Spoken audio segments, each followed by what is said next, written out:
सबसे पहली खबर आपको समझाएंगे, इमरजेंसी क्यों है लोकतंत्र का काला अध्याय। क्योंकि आज बीजेपी ने संविधान हत्या दिवस मनाया है। दूसरी खबर आपको बताएंगे, न्याय आयोग से भारत को न्याय मिलेगा क्योंकि अब जांच इसमें तेज हो गई है। तीसरी खबर आपको समझाएंगे, ऋषु श्री के फोन से क्या क्या मिला है क्योंकि बहुत बड़ा खुलासा इस मामले में हुआ है। चौथी खबर आपको बताएंगे, पासपोर्ट पर प्रमाण वाली सियासत समझिए। तो आइए अब विस्तार से पूरी खबर आपको समझाते हैं और बुलेटिन की शुरुआत करते हैं उस काले अध्याय की याद के साथ जिसने भारत के लोकतंत्र पर ग्रहण लगा दिया था। आज ही के दिन 25 जून 1975 को देश में इमरजेंसी लगाई गई थी। इमरजेंसी के 51 साल पूरा होने पर बीजेपी संविधान हत्या दिवस मना रही है। इमरजेंसी को लेकर खूब सियासत हो रही है। वहीं एनसीईआरटी ने 1975 में लागू आपातकाल को पाठ्यक्रम में शामिल कर लिया है। सबसे पहले रिपोर्ट देखिए, फिर खबर तो समझिए। 25 जून 1975 देश के इतिहास का काला अध्याय। आज के दिन ही लगी थी इमरजेंसी।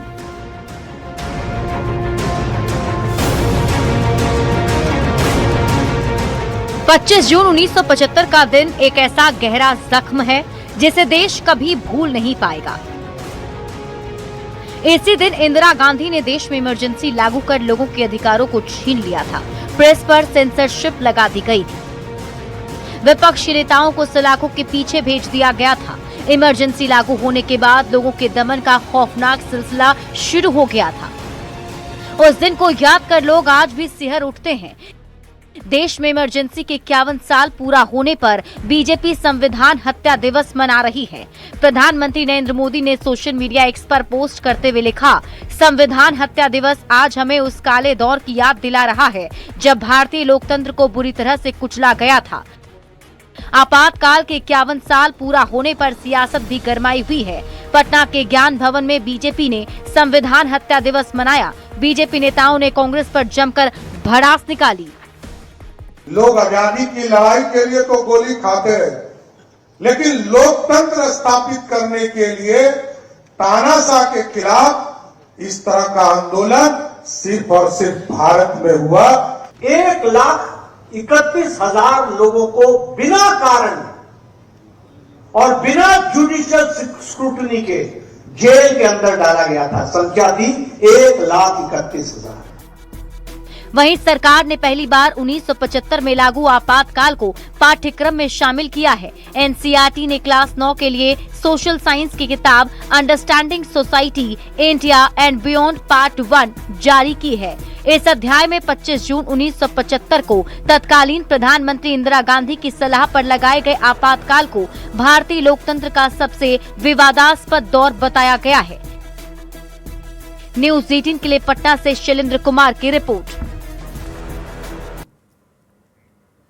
इमरजेंसी को 51 साल हो गए, अभी भी इस पर सियासत जारी है। बीजेपी इसे हमेशा से एक बड़ा मुद्दा बनाती रही है। हम आपको अब पूरी खबर समझाते हैं, इमरजेंसी में हुआ क्या था, आखिर क्यों ये इमरजेंसी देश पर थोपी गई, ये सब कुछ आप विस्तार समझिए।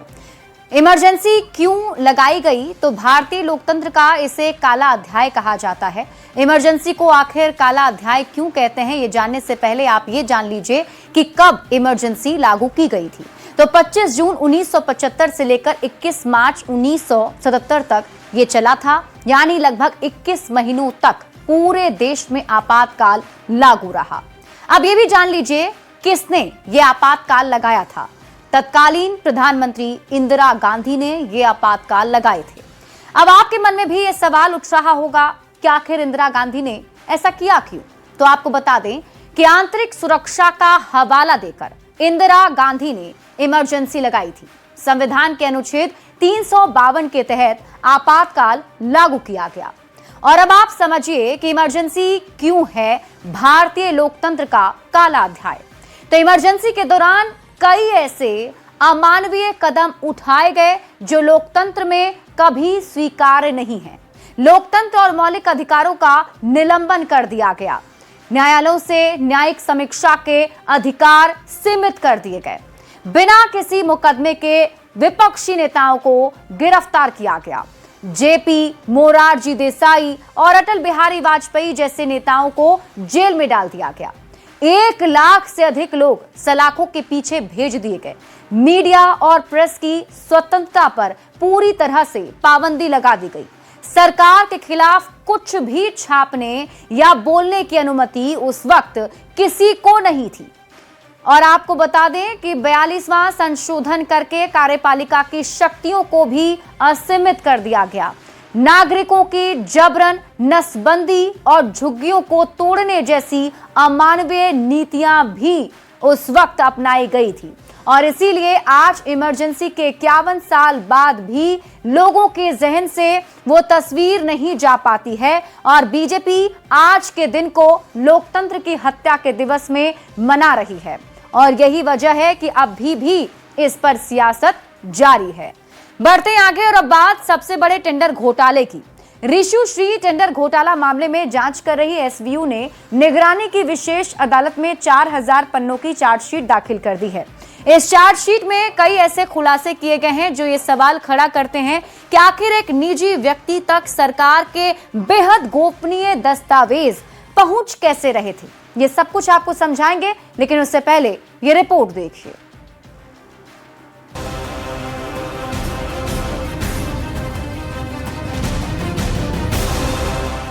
टेंडर घोटाले को लेकर एक बहुत बड़ा और चौंकाने वाला खुलासा हुआ है। विशेष सतर्कता इकाई यानी एसवीयू ने निगरानी की विशेष अदालत में पूरे 4000 पन्नों की चार्जशीट दाखिल कर दी है, जिसकी पुष्टि खुद एसवीयू के एडीजी ने की है कि इस घोटाले के तार सरकार के सबसे गोपनीय गलियारों से जुड़े हुए थे।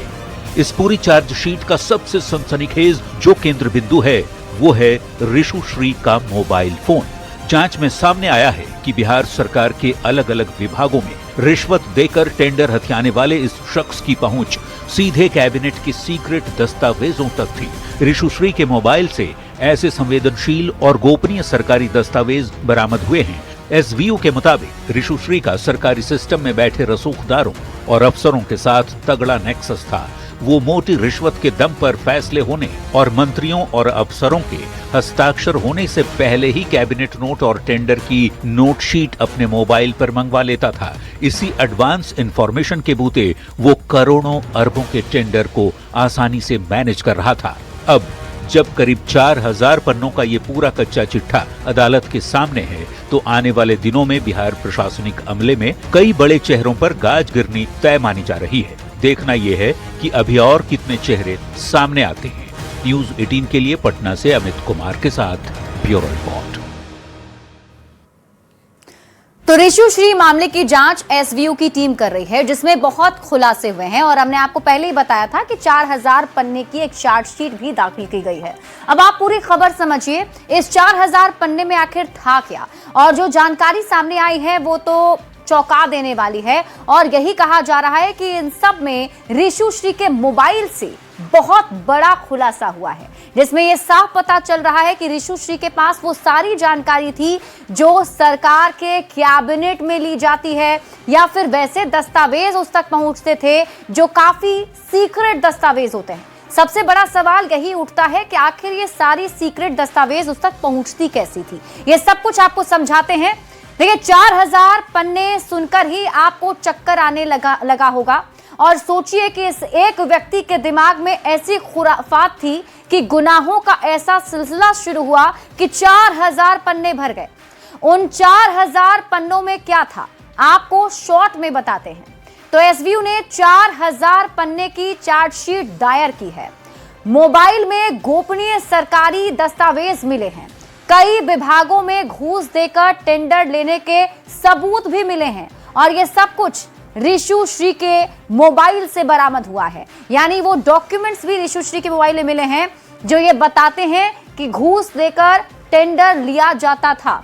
ऋषु श्री के पास कैबिनेट के गोपनीय दस्तावेज भी मिले हैं, यानी कि जो कैबिनेट में बातें होती थी वहां के जो डॉक्यूमेंट्स थे वो भी मिले हैं। तो ऐसे में ये चौंकाने वाली बात है। हालांकि अब देखना होगा कि इसमें और क्या कुछ खुलासा आगे होता है। बढ़ेंगे आगे और बात अगली खबर की। भरत एनकाउंटर केस की न्यायिक जांच शुरू हो गई है। जांच के लिए बनाए गए न्यायिक आयोग के अध्यक्ष पूर्व जज विनोद सिन्हा पहली बार बिलौटी गांव पहुंचे हैं। उन्होंने एनकाउंटर वाली जगह का निरीक्षण किया और इसके बाद विनोद सिन्हा ने मृतक भरत तिवारी के घर जाकर परिजनों से मुलाकात की। पूरे घटनाक्रम की उन्होंने जानकारी परिजनों से ली। हालांकि इस मौके पर उन्होंने कोई आधिकारिक बयान तो नहीं दिया। परिजनों से बातचीत करने के बाद वहां से वो निकल गए। देर रात भोजपुर एसपी भी भरत तिवारी के परिजनों से मिलने के लिए पहुंचे थे। ये 3 तस्वीरें जो हम आपको दिखा रहे हैं, आप टीवी स्क्रीन पर देख रहे होंगे। इस तस्वीर में आप देखिए न्यायिक जांच आयोग जो गठित किया गया है उसमें पूर्व जज जो हैं वो भरत तिवारी के परिजन से मिलने के लिए पहुंचे। पूरी बातचीत हुई जिसमें परिजनों ने बताया कि आखिर उस दिन हुआ क्या था। यानी 17 जून को जब भरत तिवारी का पुलिस के साथ बातचीत होती है और जो एनकाउंटर हुआ है उस दिन पूरा जो घटनाक्रम रहा वो सारी जानकारी उन्होंने दी।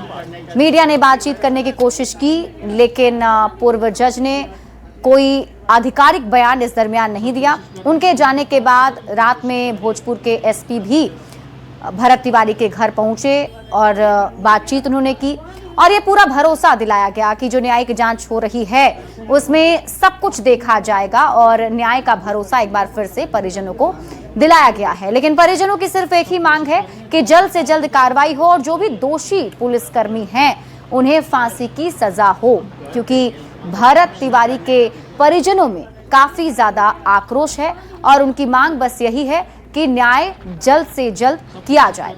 हालांकि जो न्यायिक जांच अभी चल रही है उससे ये जरूर पता चल रहा है कि इस पूरे मामले को लेकर के आयोग काफी गंभीर है और यही वजह है कि आज पूर्व जज विनोद सिन्हा जो हैं वो उस स्पॉट पर भी पहुंचे जहां भरत तिवारी का एनकाउंटर हुआ था। बढ़ेंगे आगे और अब बात कर लेते हैं प्रमाण पत्र पर मचे घमासान की। भारतीय विदेश मंत्रालय ने बयान दिया है कि पासपोर्ट महज एक ट्रैवल डॉक्यूमेंट है, नागरिकता का प्रमाण नहीं। तो ऐसे में अब सवाल उठने लगा है कि आखिर नागरिकता का प्रमाण है क्या? ये रिपोर्ट देखिए फिर खबर तो समझिए।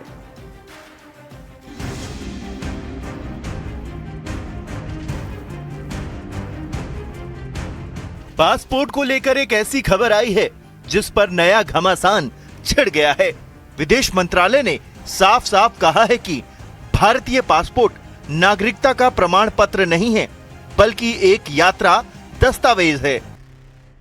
A passport is not merely a booklet of pages. It is of national identity. हालांकि ये पूरा घटनाक्रम 2013 में मनमोहन सिंह की सरकार के एक फैसले से जुड़ा हुआ है। तब मनमोहन सरकार ने बॉम्बे हाई कोर्ट में एक हलफनामा देकर कहा था कि पासपोर्ट केवल एक यात्रा दस्तावेज यानी ट्रैवल डॉक्यूमेंट है, यह नागरिकता का अंतिम प्रमाण नहीं है। इसके बावजूद विपक्ष हुक्का पानी लेकर मोदी सरकार पर हमले में जुट गया है। अद्भुत लॉजिक है। पासपोर्ट तो भारत के नागरिकों को ही मिलता है। चीन के नागरिकों को भारत का पासपोर्ट मिलता है क्या? श्रीलंका के नागरिकों को क्या भारत का पासपोर्ट मिलता है क्या?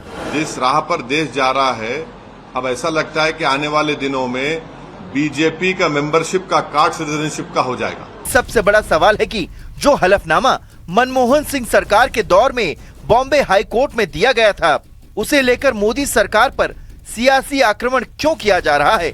और सवाल ये भी कि आखिर भारतीय नागरिक होने का असली प्रमाण क्या है? अब आपको पूरी खबर समझाते हैं क्योंकि इस खबर के सामने आने के बाद कई सारे सवाल उठ रहे हैं और ये पूछा जा रहा है कि आखिर भारतीय नागरिकता का प्रमाण है क्या। तो आप पूरी खबर समझिए। पासपोर्ट नागरिकता का प्रमाण अब नहीं है। अब पासपोर्ट नागरिकता का प्रमाण है या नहीं, ये तो क्यों कि कानून इस पर क्या कहता है, सब समझने से पहले आप पूरा मामला पहले समझ लीजिए कि आखिर हुआ क्या है। विदेश मंत्रालय यानी MEA के बयान पर विपक्ष का हंगामा देखने को मिला। भारतीय पासपोर्ट अंतर्राष्ट्रीय यात्रा का एक दस्तावेज है, ये विदेश मंत्रालय की तरफ से कहा गया। पासपोर्ट नागरिकता का अंतिम या निर्णायक प्रमाण नहीं है, विदेश मंत्रालय ने यह बयान दिया। अब इस पर विपक्ष ये सवाल कर रहा है कि पासपोर्ट, आधार कार्ड और वोटर ID नागरिकता का सबूत नहीं है, तो फिर असली सबूत है क्या? अब आगे बढ़ने से पहले आप ये जान लीजिए कि पासपोर्ट को लेकर कानून क्या कहता है। देखिए, पासपोर्ट एक्ट 1967 की धारा 20 के मुताबिक केंद्र सरकार चाहे तो गैर भारतीय नागरिक को पासपोर्ट दे सकती है। शर्त सिर्फ ये है कि सरकार को लगे कि यह जनहित में जरूरी है। अब आप खबर तो समझिए, कानून ये खुद मानता है कि पासपोर्ट और नागरिकता दो अलग अलग चीजें हैं। आमतौर पर भारतीय पासपोर्ट भारतीय नागरिकों को ही मिलता है। पासपोर्ट एक्ट 1967 की धारा 20 के तहत इसमें छूट का प्रावधान है। साल 2013 में बॉम्बे हाई कोर्ट ने भी ऐसा ही फैसला सुनाया था। बॉम्बे हाई कोर्ट ने कहा था कि पासपोर्ट को नागरिकता का अंतिम सबूत नहीं माना जा सकता। अब सवाल उठता है कि आखिर आप अपनी नागरिकता कैसे साबित कर सकते हैं, मतलब कैसे बता सकते हैं कि आप भारत के नागरिक हैं? तो जन्म प्रमाण पत्र, पुश्तैनी जमीन के कागज, आवासीय प्रमाण पत्र जैसे दस्तावेज से आप नागरिकता का प्रमाण दे सकते हैं। मतलब ये दस्तावेज हैं जो आपको बताएंगे या साबित करेंगे कि आप भारत के नागरिक हैं।